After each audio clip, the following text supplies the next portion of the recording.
During the game, I'm communicating with the physicians, I communicate with the coach, and we want to be able to act as fast as possible to treat an injury as it occurs. When the game ends, there is a tremendous amount of work to take care of these athletes.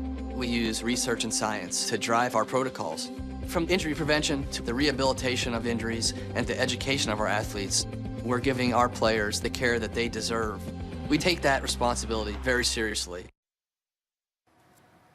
There's no room for error in the fantasy football playoffs. IBM Watson on the ESPN Fantasy app helps you make all the right calls. Because when the championship is within your grasp, you want every advantage you can get. ESPN Fantasy Football with Watson.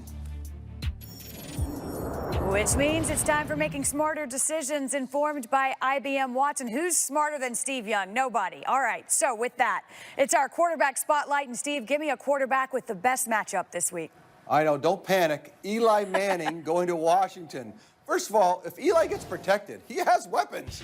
I'm sure that's what they were dreaming about at the beginning of the season for the Giants, that he'd get that protection and he could be, pretty productive. The reason why I think he's my best matchup is because he's going to Washington. I was watching Washington on Monday night.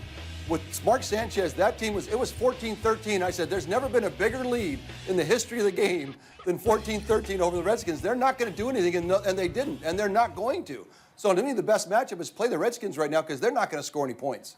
It's been a difficult stretch, no question about that. How about a quarterback with a difficult matchup? I think Lamar Jackson going to Kansas City. Look, he's been able to run around, make enough plays to win football games. And if the Kansas City Chiefs don't get shut down, which at home I can't, even with the Ravens defense, they're not going to shut them down under 4 touchdowns. So you're going to have to score 28. How do you do that? Well, they're going to force him. The Chiefs' defense, if anything, has the speed and athleticism. They will cut off the running lanes and just force Lamar to beat him with the throw. People talk about it. I think they can actually do it. And especially in Kansas City with the noise, with Lamar's first time there, that's not a great matchup. All right, Steve, a quarterback you want regardless. I took Tom Brady off for a week. I paid for it. Tom basically said, look, if you don't think I can go run for another, I'm going to run for 1,000 yards this week. And he made me look dumb. Like he's setting records, and I didn't pick him last week. So I'm back on the train. All of New England Tom, thanks you, Steve. Don't worry.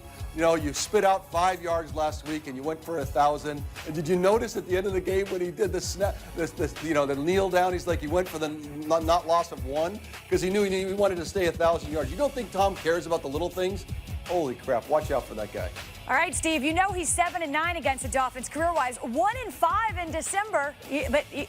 I don't care. Okay, all right, I'm giving Wendy, you an out. Do not try to jinx me, man. This is, you got me off of it 1 week, I'm not going there. Okay, listen, I like it. I hear you. How about a breakout candidate? Look, I watched Carson Wentz also with Darren Sproles. Golden Tate got involved. We know that he's got Zach Ertz is going to catch 15 balls. All of a sudden, Doug Peterson has some weapons to kind of get. He's a great play caller. He has some people to kind of help out. And Carson's now played a couple of months, 3 months of football.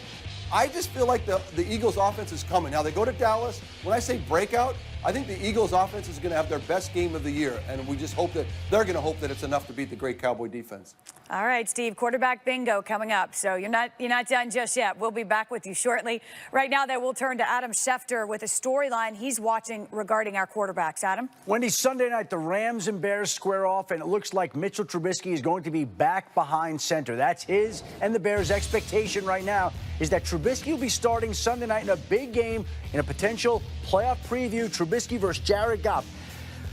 Excuse me. And this is a shoulder injury that he has been battling the last couple of weeks. Chase Daniel has started while he has been sidelined. But right now, Trubisky has come along well enough in practice to make everybody believe that he is now the expected starter on Sunday night. Chicago needs him back, Wendy.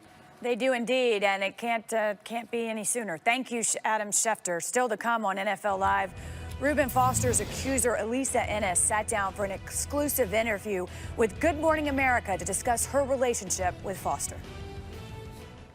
When he got signed, I was like, I can't believe somebody picked him up.